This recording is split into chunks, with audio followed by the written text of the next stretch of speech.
Shalom. Shalom. Puji Tuhan saudara. Selamat datang di rumah Tuhan.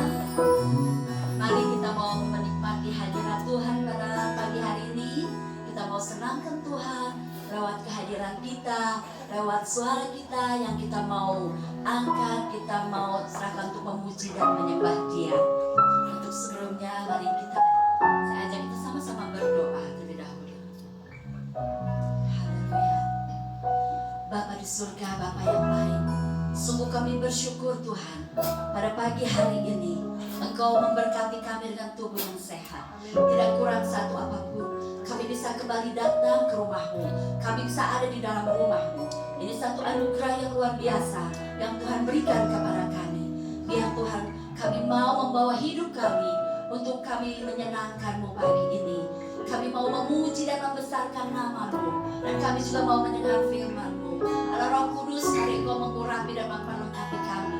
Biar Engkau melawat setiap kami, sehingga dalam peribadatan Engkau boleh rasakan Engkau hadir, Engkau berkarya, dan Engkau memberkati kami. Sehingga ketika kami pulang, kami mendapat kekuatan baru, semangat baru yang dari Tuhan. Setelah pergumulan persoalan kami letakkan di bawah kaki Tuhan, dan Engkau akan memberikan kelegaan bagi setiap kami, kemenangan bagi setiap kami, dan kami melalui hari-hari kami bersama Tuhan dengan sukacita.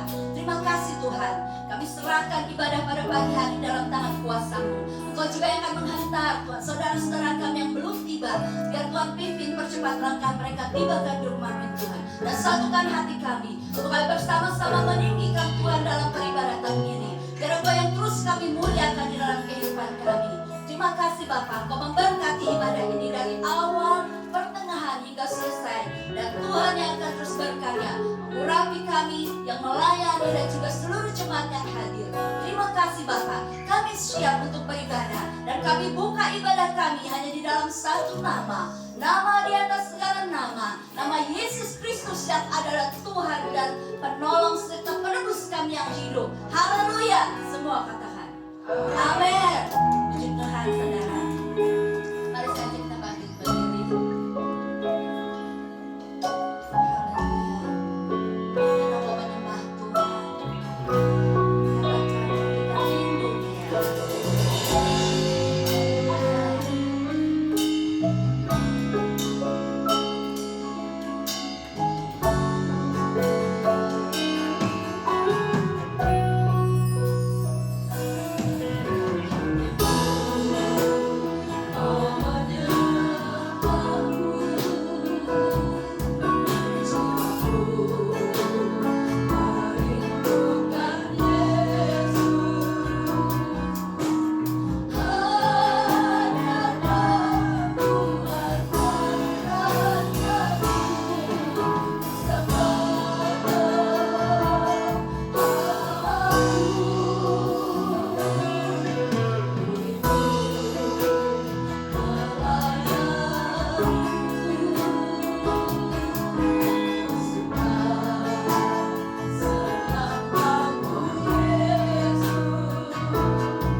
berkeluh kesah dalam hidup kita, tapi mari kita mau terus menghitung berkat Tuhan dalam hidup kita. Haleluya.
beserta dengan kita semua. Pada waktu hari Kamis, kita sama-sama memperingati hari kenaikan Yesus Kristus ke surga. Kenaikan Yesus Kristus ke surga menandakan bahwa Yesus adalah Tuhan. Yang kedua, kenaikan Yesus ke surga menandakan bahwa Yesus berasal dari surga. Kenaikan Yesus Kristus menandakan bahwa Yesus adalah utusan Allah. Tidak ada orang lain yang diutus oleh Allah, hanya satu, yaitu Yesus Kristus. Sebab setiap orang yang diutus oleh Allah tidak berbuat dosa, tidak berbuat cemar. Setiap orang yang diutus oleh Allah menyatakan kasih Allah, bukan membunuh, bukan memusuhi, bukan mengancam, bukan untuk mengadakan perlawanan satu dengan yang lain. Kenaikan Yesus Kristus menandakan bahwa tugas Kristus di bumi sudah selesai, yaitu mengampuni dosa kesalahan manusia lewat kematiannya di kayu salib, supaya setiap orang yang percaya kepadanya tidak binasa, melainkan beroleh hidup yang kekal. Saudara yang kasih dalam nama Tuhan Yesus Kristus, Yesus yang naik ke surga, dia juga adalah yang duduk di sebelah kanan Allah Bapa. Duduk di sebelah kanan Allah Bapa ini merupakan suatu kiasan, dan tidak berarti bahwa di sebelah Allah ada kursi untuk Yesus Kristus. Efesus pasal 1 ayat 19 sampai dengan 23.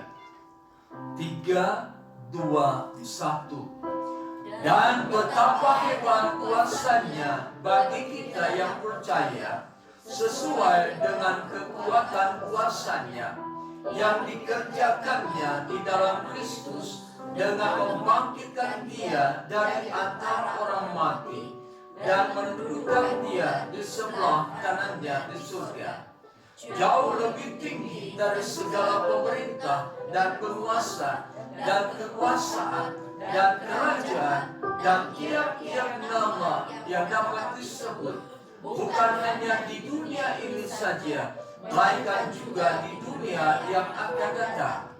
Dan segala sesuatu telah diletakkannya di bawah kaki Kristus, dan Dia telah diberikannya kepada jemaat sebagai kepala dari segala yang ada. Jemaat adalah tubuhnya, yaitu kepenuhan Dia yang memenuhi semua dan segala sesuatu. Puji Tuhan, silakan duduk. Di dalam tradisi wilayah Timur kuno, duduk di sebelah kanan itu berarti satu tempat yang disediakan bagi orang yang dipercayai, yang paling dekat dengan raja, untuk memegang kekuasaan atas nama raja. Kemudian ada juga pendapat dalam daerah timur kuno, duduk sebelah kanan artinya dia diberi kuasa untuk menjalankan pemerintahan di seluruh bumi. Saudara yang kasih dalam nama Yesus Kristus, Rasul Paulus berkata kepada jemaat di kota Efesus, setelah Allah membangkitkan dia dari antara orang mati, Allah mendudukkan dia di sebelah kanannya di surga. Kata duduk dalam bahasa aslinya katiso, artinya tinggal. Dan yang kedua berarti kuasa, kerajaan atau pemerintahan. Nah, kalau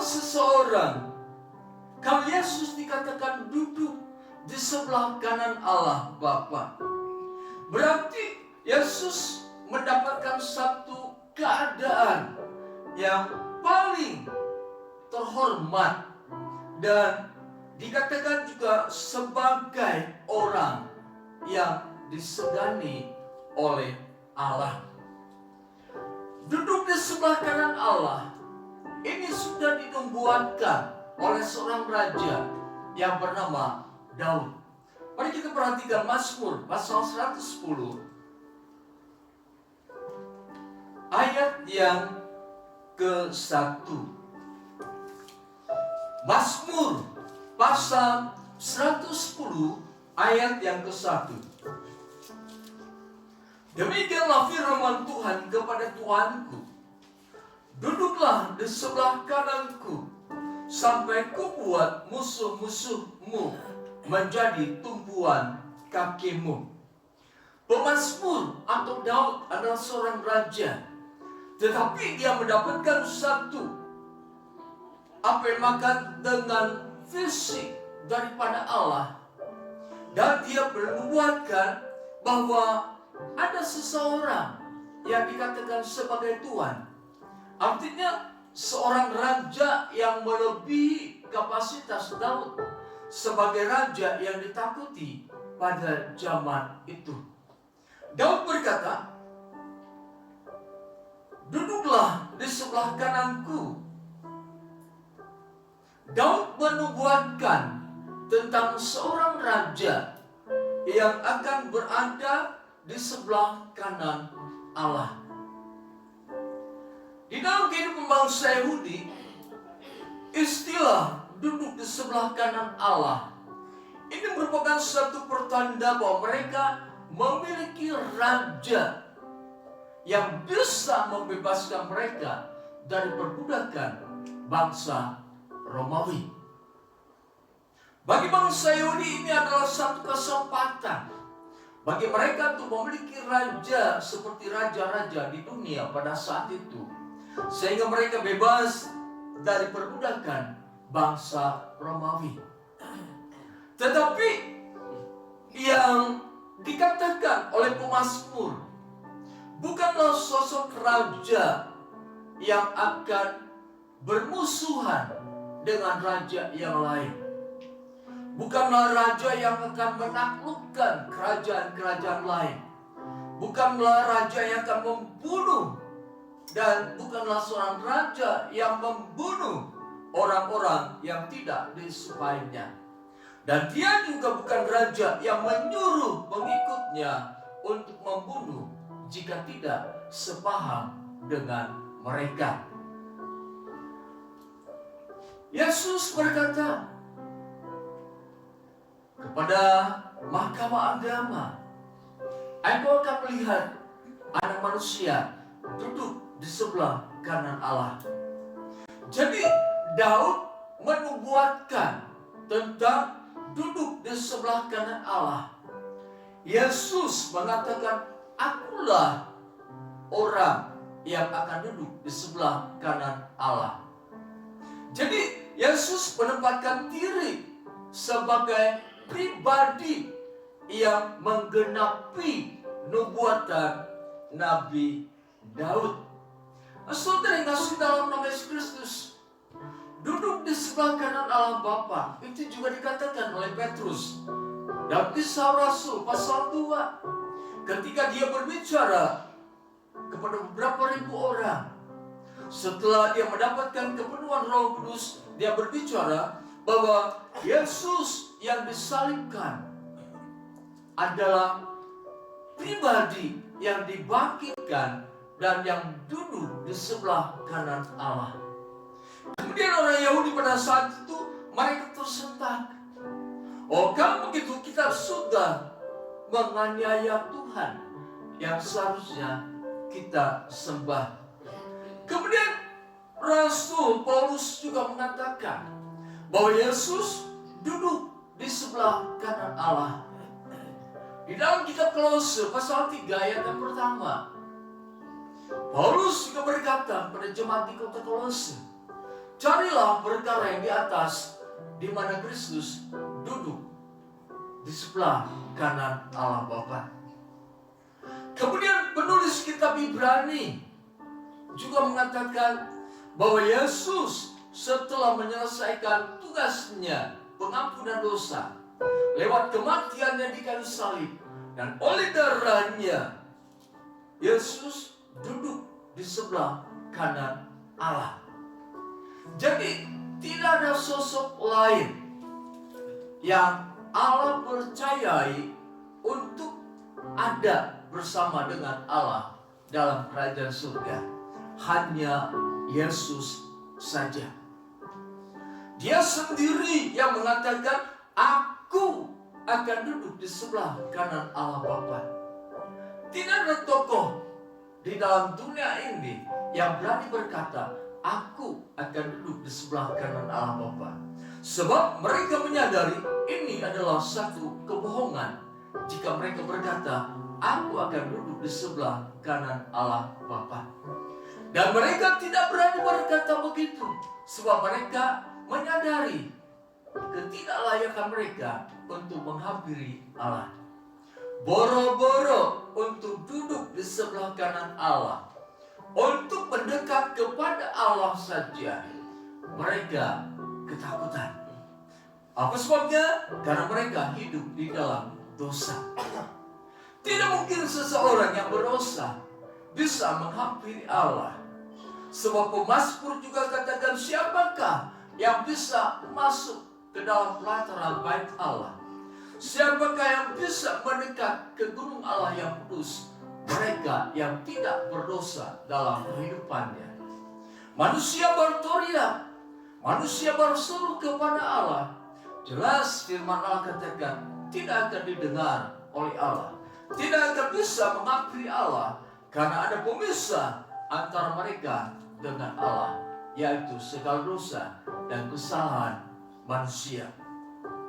Saudara yang kasih dalam nama Yesus Kristus, seorang teolog Kristen bernama John Calvin, dia mengatakan, duduk di sebelah kanan Allah itu berarti bahwa Yesus ditetapkan pada pemerintahan atas langit dan bumi, dan secara formal diterima untuk memiliki tugas yang diberikan kepadanya. Bukan saja diakui satu kali, tetapi terus berlangsung sampai ia turun pada penghakiman.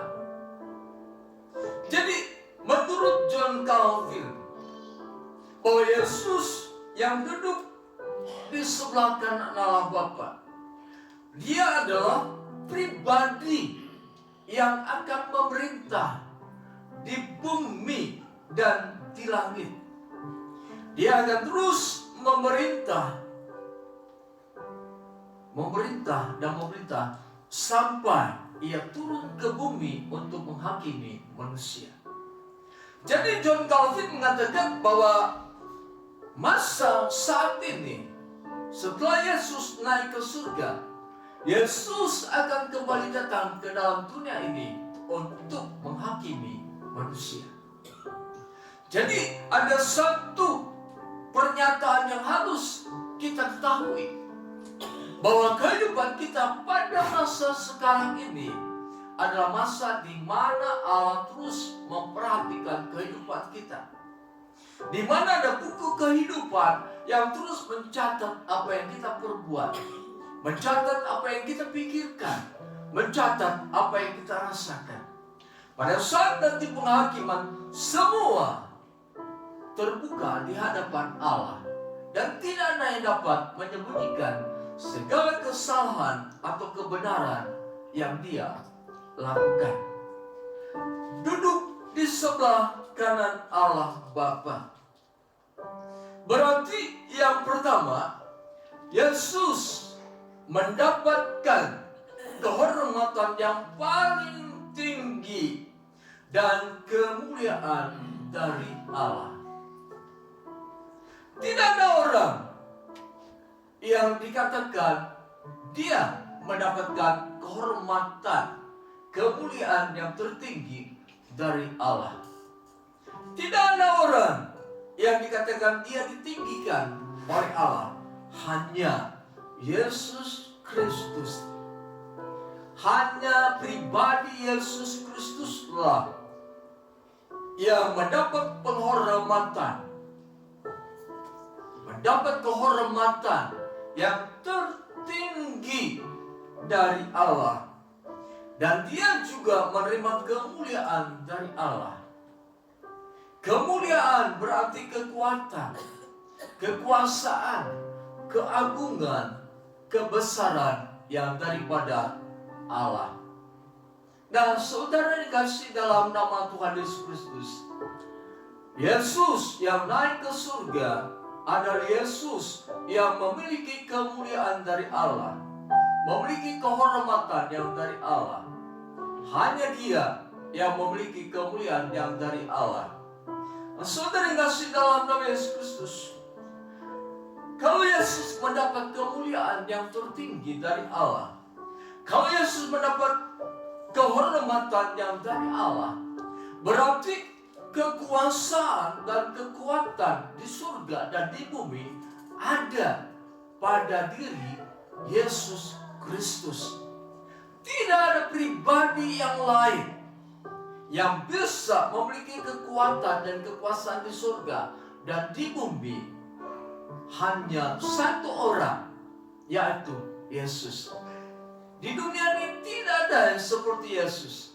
Semua di bawah kekuasaan Yesus Kristus yang adalah Raja di atas segala raja.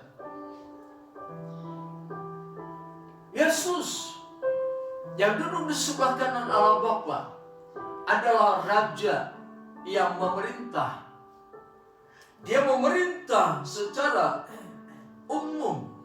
Artinya seperti yang Paulus katakan, dia duduk di sebelah kanan Allah, jauh melebihi pemerintahan, jauh melebihi kekuasaan, jauh melebihi kekuatan yang ada di bumi ini. Jadi kalau Yesus duduk di sebelah kanan Allah, berarti hanya Yesus sajalah orang yang memiliki kekuatan dan kekuasaan seperti Allah. Tidak ada yang lain dan tidak akan ada pernah yang lain menempati tempat yang disediakan Allah bagi Kristus. Sampai selama-lamanya hanya Yesus, hanya Dia sendiri yang berada di samping Allah. Duduk di sebelah kanan Allah berarti Yesus memegang kekuasaan untuk memerintah. Mari kita perhatikan Efesus pasal 1. Efesus pasal 1 ayat yang ke-20 pada bagian akhir, di sana dikatakan, dan mendudukkan Dia di sebelah kanannya di surga, jauh lebih tinggi dari segala pemerintah dan penguasa dan kekuasaan dan kerajaan dan tiap-tiap nama yang dapat disebut, bukan hanya di dunia ini saja, melainkan juga di dunia yang akan datang. Jadi Yesus yang duduk di sebelah kanan Allah adalah Yesus yang memiliki kemuliaan, adalah Yesus yang memiliki kuasa untuk memerintah. Nah, saudara, kuasa Allah dinyatakan ketika Allah membawa Israel keluar dari Mesir. Di sana dikatakan bahwa ketika mereka dikejar oleh orang Mesir, mereka menghadapi laut Teberau, sehingga mereka tidak mungkin untuk menyeberang laut Teberau. Nah, kemudian Allah berkata kepada Musa, Musa, berjalanlah, aku akan menyatakan kemuliaanku kepada bangsa Mesir. Nah, kemuliaan Allah berbicara tentang kekuasaan Allah. Yesus duduk di sebelah kanan Allah, Dia mendapat kuasa untuk memerintah. Jadi kekuasaan yang dimiliki oleh Allah dengan berjalannya Israel melewati Laut Merah, itu namanya kemuliaan. Jadi kemuliaan Allah itu dinyatakan lewat kuasa Allah yang luar biasa. Dan tidak ada orang dengan berbagai ilmu pun yang mereka miliki sebanding dengan kekuasaan Allah. Bahkan ilmu-ilmu yang mereka miliki semua tunduk kepada kekuasaan Allah. Bukankah di Mesir banyak petenung? Bukankah di Mesir banyak ahli jampi-jampi? Bukankah di Mesir banyak orang-orang hebat yang melakukan perkara-perkara ajaib? Tetapi semuanya tunduk kepada kekuasaan yang daripada Allah. Semuanya tunduk kepada kekuasaan Allah. Nah, saudara yang kasih dalam nama Yesus Kristus, kita perhatikan 1 Petrus pasal 3 1 Petrus pasal 3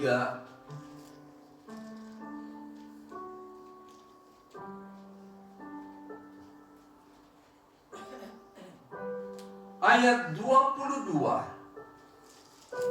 Silakan kita baca bersama-sama. 3, 2, 1. Yang duduk di sebelah kanan Allah setelah Ia naik ke surga, sesudah segala malaikat, kuasa dan kekuatan ditaklukkan kepadanya. Nah, saudara yang kasih dalam nama Yesus Kristus, kuasa pemerintahan Yesus Kristus yang ada di sebelah kanan Allah Bapa, dikatakan segala malaikat, kuasa dan kekuatan ditaklukkan kepadanya.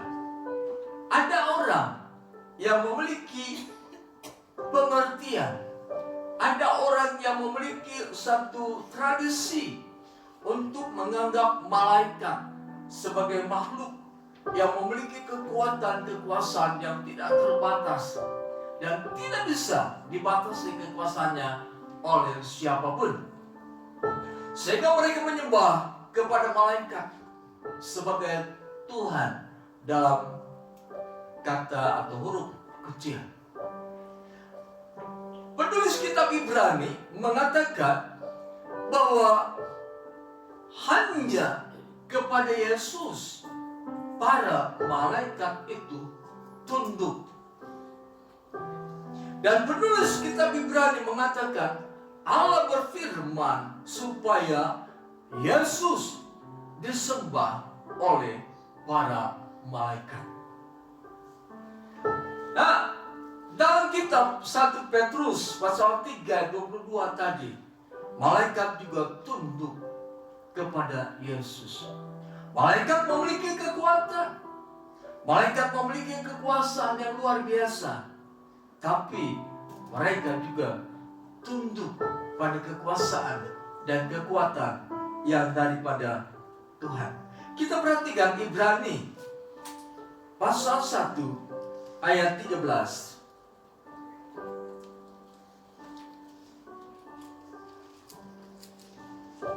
Dan kepada siapakah di antara malaikat itu pernah ia berkata, duduklah di sebelah kananku sampai kubuat musuh-musuhmu menjadi tumpuan kakimu. Bukankah mereka semua adalah roh-roh yang melayani, yang diutus untuk melayani mereka yang harus memperoleh keselamatan? Di sini penulis kitab Ibrani kembali menegaskan bahwa hanya Yesus yang patut ditinggikan, patut disembah, dan bukan malaikat yang patut ditinggikan, yang patut disembah oleh manusia yang hidup di bumi pada saat ini. Saudara yang kasih dalam nama Yesus Kristus, kita perhatikan Wahyu pasal 15. Wahyu pasal 15 ayat yang ketiga.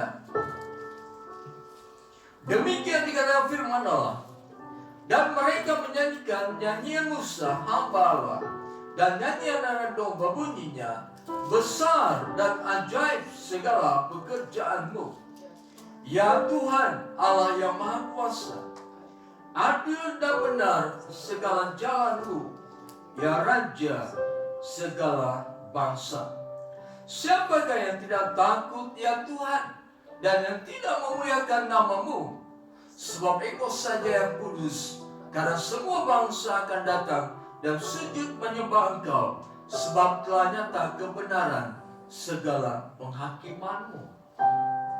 Nah, penulis kitab Wahyu,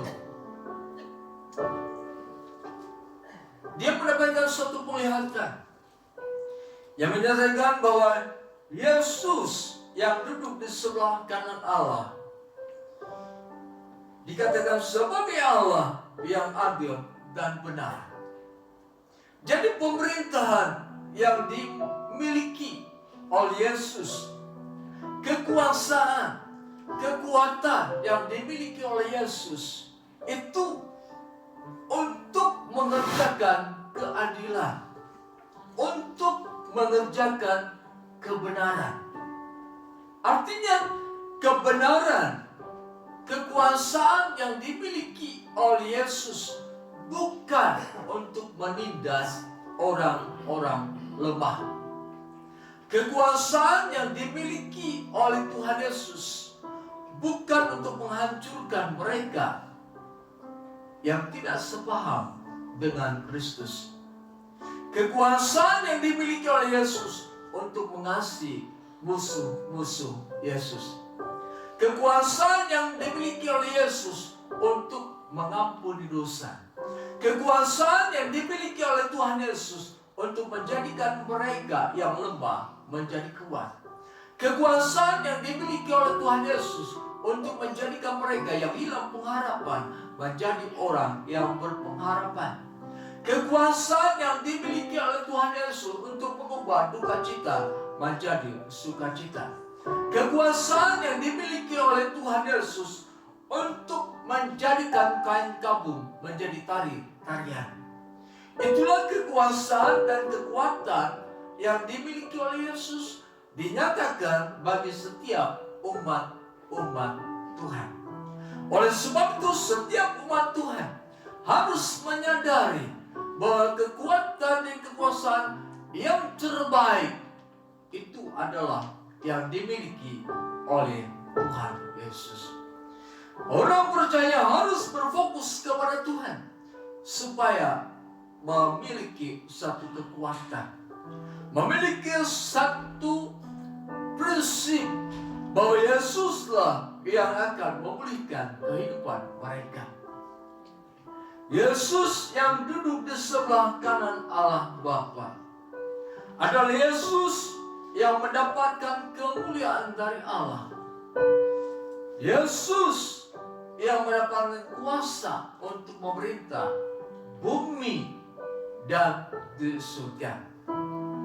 Jika pada saat ini kita mendengar tentang berita-berita yang penuh dengan tangisan, berita-berita yang saling membunuh satu dengan yang lain, saling menghancurkan satu dengan yang lain, dengan kekuatan dan kekuasaan yang mereka miliki, mereka suatu ketika akan bertelut di bawah kaki Yesus.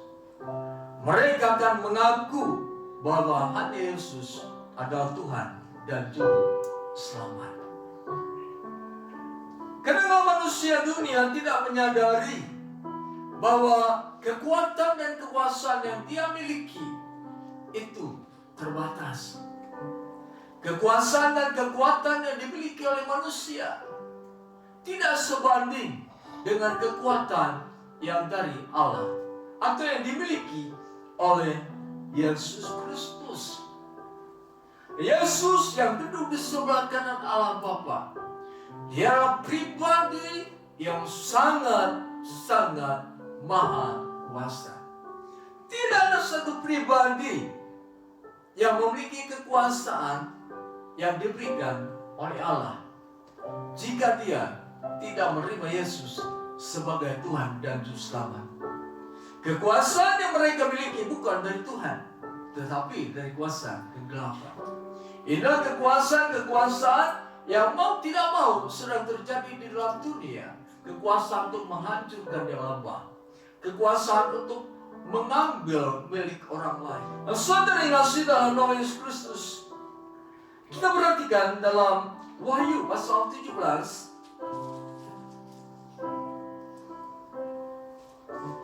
Wahyu pasal 17 ayat 14. Demikian dikatakan firman Tuhan. Mereka akan berperang melawan anak domba, tetapi anak domba akan mengalahkan mereka, karena ia adalah Tuhan di atas segala Tuhan dan Raja di atas segala raja. Mereka bersama-sama dengan dia juga akan menang, yaitu mereka yang terpanggil, yang telah dipilih dan yang setia. Di sini Yesus yang duduk di sebelah kanan Allah Bapa adalah Yesus yang mendapatkan kehormatan dan kemuliaan yang tertinggi dari Allah. Yesus yang duduk di sebelah kanan Allah Bapa adalah Yesus yang mendapatkan kuasa untuk memerintah bumi dan surga. Ada masa di mana penulis kitab Wahyu berkata bahwa seluruh dunia akan datang untuk melawan Yesus Kristus, untuk membinasakan seluruh pengikut-pengikut Kristus. Tetapi firman Allah katakan, Anak Domba akan mengalahkan mereka. Jadi tidak ada kekuatan dalam diri manusia bisa merusak dan menghancurkan keberadaan Yesus dan juga para pengikutnya. Sebab di sini katakan bahwa Yesus raja di atas segala raja. Dia akan mengalahkan setiap musuh-musuhnya. Dan ada kalimat, mereka bersama-sama dengan dia juga akan menang. Yaitu mereka yang terbahagia, yang telah dipilih dan yang setia. Artinya kemenangan yang dari Yesus Kristus akan menjadi bagian kehidupan kita. Kemenangan yang sudah Yesus kerjakan akan juga kita kerjakan dalam kehidupan kita.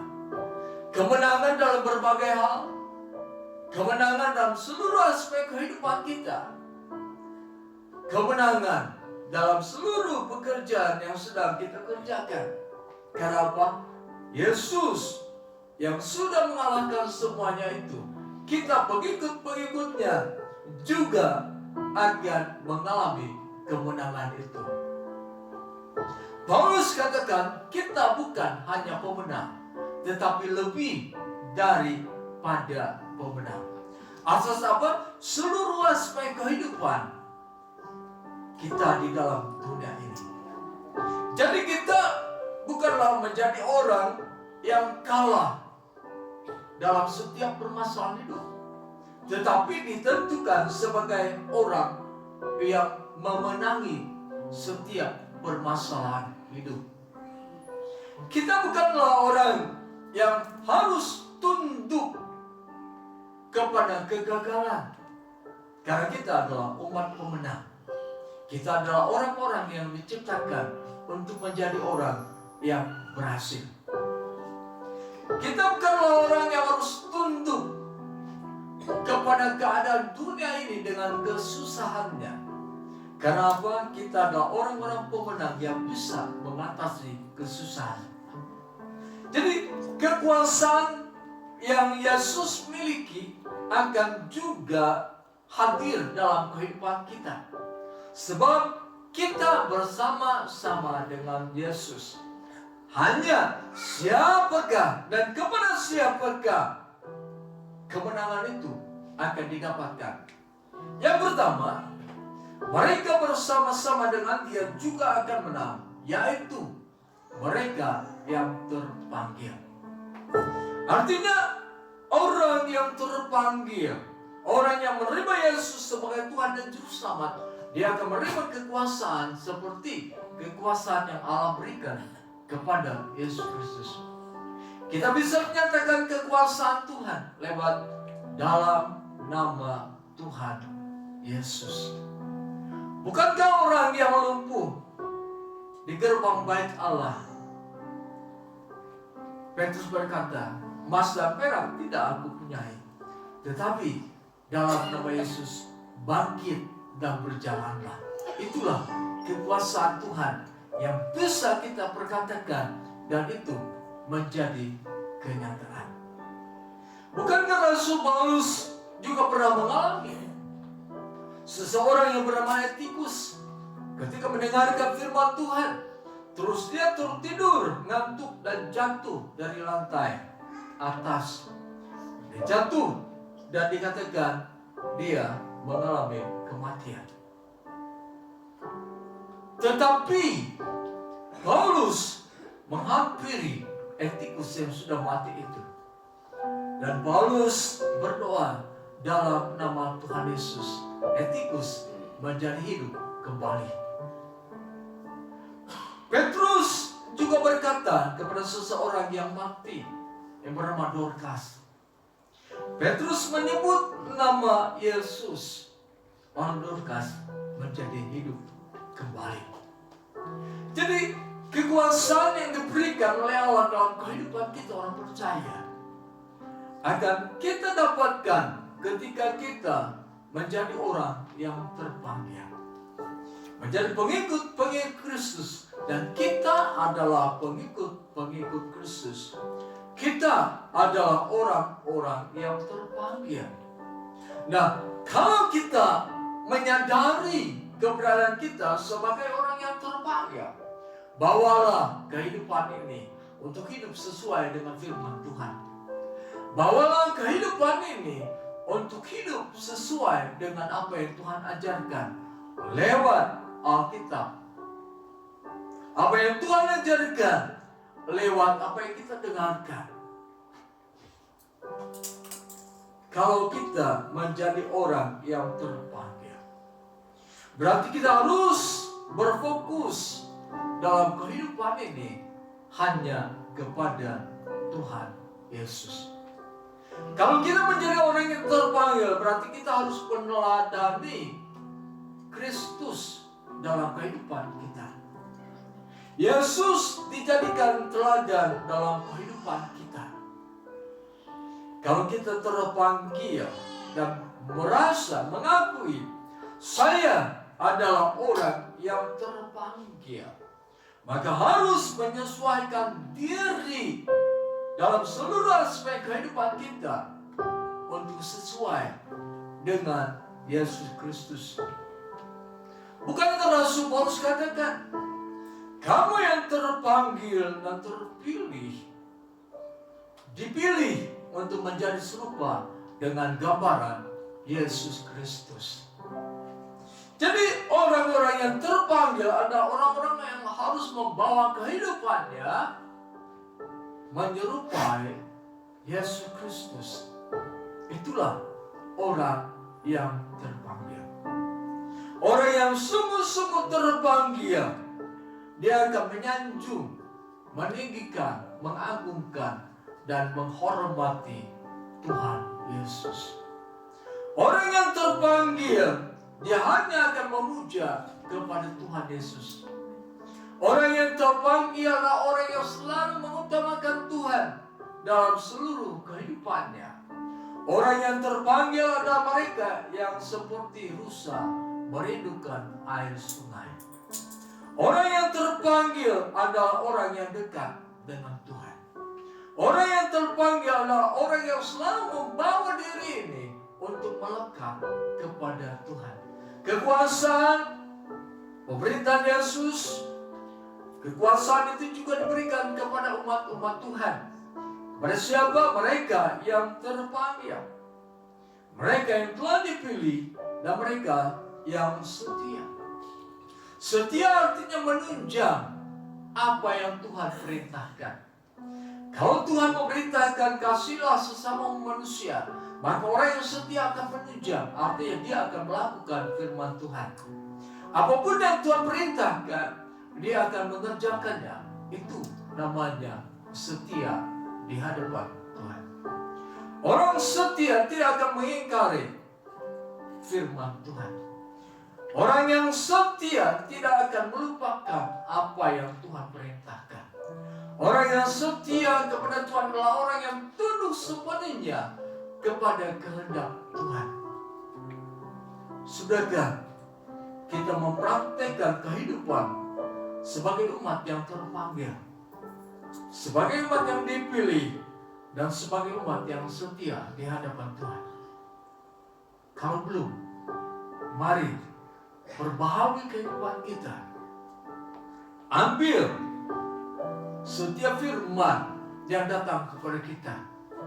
Lakukan firman itu dalam kehidupan kita. Sehingga kemuliaan Tuhan, kekuasaan Tuhan terjadi dalam kehidupan kita. Kekuasaan Tuhan bukan sifatnya sementara, tetapi untuk selama-lamanya. Mari kita perhatikan dalam kitab Daniel. Daniel pasal 7.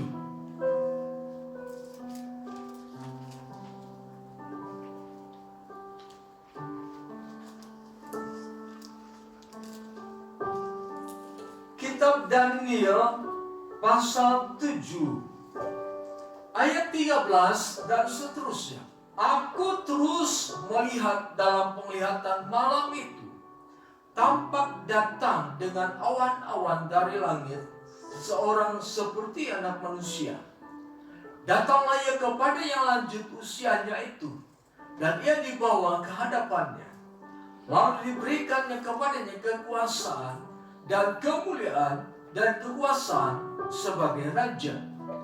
Maka orang-orang dari segala bangsa, suku bangsa, dan bahasa mengabdi kepadanya. Kekuasaannya ialah kekuasaan yang kekal, yang tidak akan lenyap, dan kerajaannya ialah kerajaan yang tidak akan musnah. Nah, Yesus yang duduk di sebelah kanan Allah Bapa adalah Yesus yang terus bersama dengan Allah.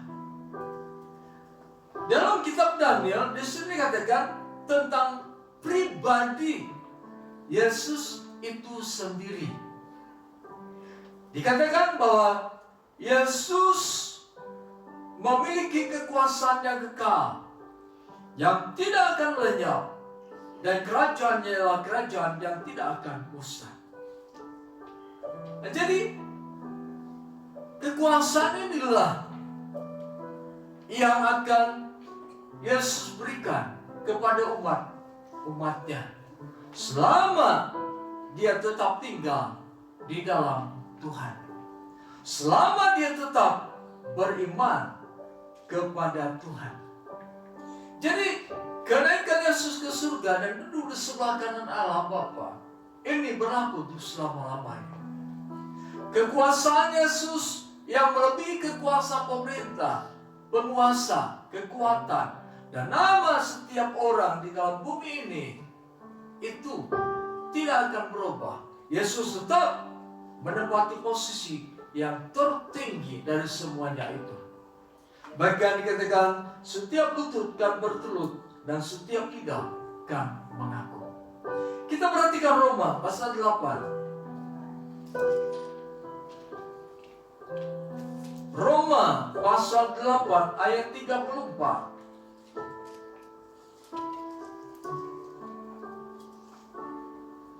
Kristus Yesus yang telah mati, bahkan lebih lagi yang telah bangkit, yang duduk di sebelah kanan Allah, yang malah menjadi pembela bagi kita. Dia yang naik ke surga, duduk di sebelah kanan Allah Bapa, yang mendapatkan kemuliaan dari Allah, yang mendapatkan kekuasaan untuk memerintah bumi dan segala isinya, kekuasaan untuk memerintah surga. Dia juga adalah pembela bagi kita. Kalau Yesus menjadi pembela bagi kita, jangan berharap kepada manusia. Kalau Yesus menjadi pembela bagi kita, jangan melawan terhadap orang-orang yang memang mengacaukan kehidupan kita, sebab Dia adalah pembela kita. Kita melihat pada saat-saat ini di gereja-gereja Tuhan yang dibakar di luar negeri, umat-umat Tuhan yang dibunuh. Saudara, Yesus yang ada pembela bagi mereka. Mereka dikuatkan sekalipun mereka harus menghadapi kematian. Beberapa waktu yang lalu saya mendengar tentang seorang hamba Tuhan yang selalu dan selalu mengalami penolakan, baik untuk beribadah maupun untuk mengadakan satu persekutuan. Saudara, dia hanya berdoa dan berdoa kepada Allah. Dia minta kekuasaan Allah dinyatakan. Saudara, Allah adalah pembela. Dia menyatakan beberapa orang mengalami musibah, beberapa orang mengalami kematian, beberapa orang mengalami sakit yang tidak pernah bisa disembuhkan. Itulah Allah membela kita. Jadi ketika kita hidup di dalam dunia ini, Apapun permasalahan yang datang kepada kita, ingatlah bahwa Yesus adalah pembela kita yang agung. Kita memiliki pribadi yang selalu siap membela kehidupan kita. Dia yang duduk di sebelah kanan Allah Bapa. Sekian firman Tuhan. Haleluya.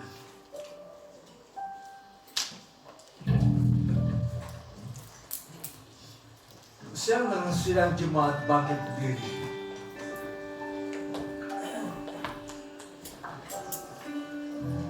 Sungguh, Dia yang dulu sebelah kanan Allah Bapa adalah Tuhan bagi kita untuk selama-lamanya.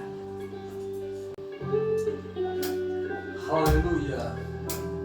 Sebab Dia besar.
Dia menerima segala hormat, kemuliaan, kuasa yang dari Allah untuk selama-lamanya.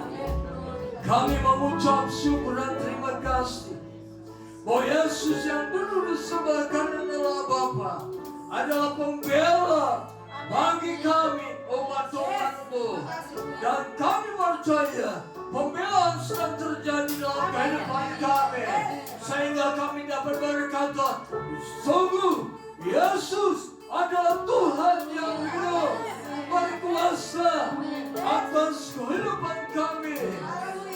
Terima kasih, terpuji nama Tuhan. Kami serahkan kehidupan kami ke dalam tangan-Mu ya Tuhan.